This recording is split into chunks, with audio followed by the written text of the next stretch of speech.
Bharatiya Janata party Andhra Pradesh రాష్ట్ర సభ్యత్వ నమోదు కార్యక్రమంలో భాగంగా కాకినాడ రూరల్లో భారతీయ జనతా పార్టీ రాష్ట్ర అధ్యక్షురాలు దగ్గుబాటి పురంధేశ్వరి సభ్యత్వ నమోదు కార్యక్రమం 2024ను ప్రారంభించారు. ఈ కార్యక్రమంలో నాయకులు అధిక సంఖ్యలో పార్టీ శ్రేణులు పాల్గొన్నాయి.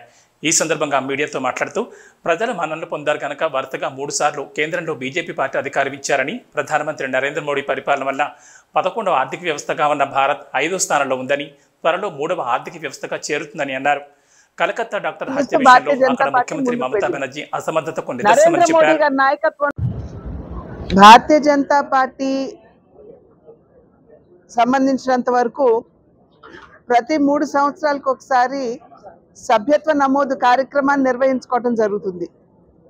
అదేవిధంగా సభ్యత్వ నమోదు కార్యక్రమం అయిపోయిన తర్వాత సంస్థాగతపరమైనటువంటి మార్పులు చేర్పులు ఉంటాయి.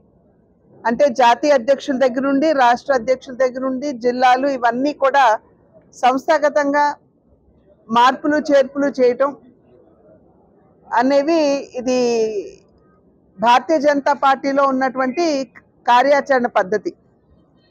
దానికి అనుగుణంగానే ఇప్పుడు మళ్ళీ 1వ తారీఖు సెప్టెంబర్ 1వ తారీఖు నుండి సభ్యత్వ నమోదు కార్యక్రమం భారతీయ జనతా పార్టీ ప్రారంభం చేయబోతుంది. దానిలో భాగంగా మొన్న 17వ తారీఖున జాతీయ స్థాయిలో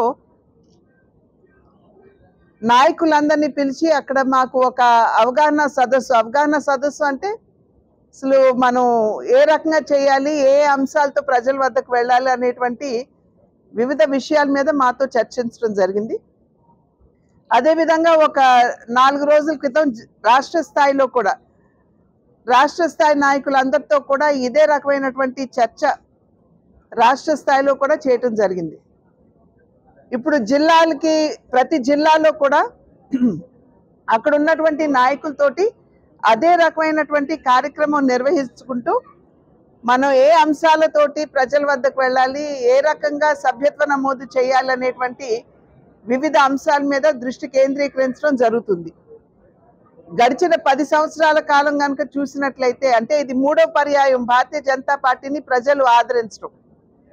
ప్రజలు భారతీయ జనతా పార్టీని 3వ పర్యాయం కూడా ఆశీర్వదించారు అని అంటే ప్రజా రంజకమైనటువంటి పాలనని, ప్రజా సంక్షేమానికి పెద్దపీట వేసేటువంటి పాలనని దేశానికి అందించినటువంటి సందర్భంలో, అదేవిధంగా దేశ సమగ్రతను దృష్టిలో పెట్టుకుని ముందుకు వెళ్ళినటువంటి నేపథ్యంలో సమాజంలో ఉన్నటువంటి పేదవాడు, బడుగు బలహీన వర్గాల వారు, నిమ్న కులాలకి చెందినటువంటి వారు ప్రతి ఒక్కరికి కూడా సంక్షేమాన్ని సమర్థవంతంగా అందించినటువంటి నేపథ్యంలో, ఇది మాత్రమే కాకుండా అంతర్జాతీయ స్థాయిలో భారతదేశ గౌరవాన్ని ఇనుమడింపజేసినటువంటి నేపథ్యంలో ప్రజలందరూ కూడా 3వ పర్యాయం తిరిగి మళ్ళీ భారతీయ జనతా పార్టీని అధికారంలోకి తీసుకురావడం జరిగింది.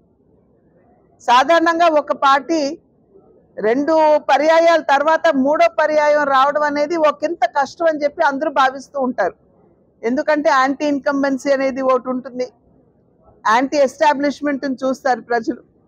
కనుక కష్టమైనప్పటికీ ప్రజలు ఆశీర్వదించారంటే ఏ రకమైనటువంటి పాలనని దేశానికి నరేంద్ర మోడీ గారి నాయకత్వంలో భారతీయ జనతా పార్టీ మరియు ఎన్డీఏ కూటమి అందించిందో ప్రజలందరూ కూడా గమనిస్తున్నారు అని చెప్పి మేము విశ్వసిస్తున్నాం.